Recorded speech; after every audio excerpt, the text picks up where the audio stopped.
2018 Hyundai Sonata. If you are a DIY person, change your own oil, doing your own maintenance, one of the cool things about this car that I have not run into this on any others, there probably are some, you can set your own service intervals on this car. You can do that by pressing the little page button here until you get to the gear. And of course, I'm already there. You can go down service interval, hit OK, adjust interval. And here, you can actually change this by just scrolling through the who's its and pressing the whatnots until you get to whatever you want. And for me, with oil, it's 5,000 miles. But really, for any just about any service interval, so you press OK, OK.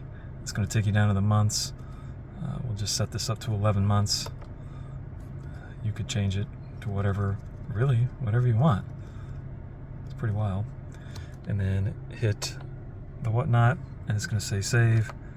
Hit the whatnot again. Boom. Service interval saved, and you're good for 5,000 miles, or 11 months, or whatevs. And it tells you right there, 5,000 miles, 334 days. Here, I've just changed the oil in it, so I'm going to hit reset. Reset time and distance. Blam! Now, if I hadn't just done that, it would have, done the thing on the stuff. But I already just adjusted the interval, so it reset it at that point. Otherwise, you would have seen that change right down there. And it's pretty wild, pretty rad. I like that a lot.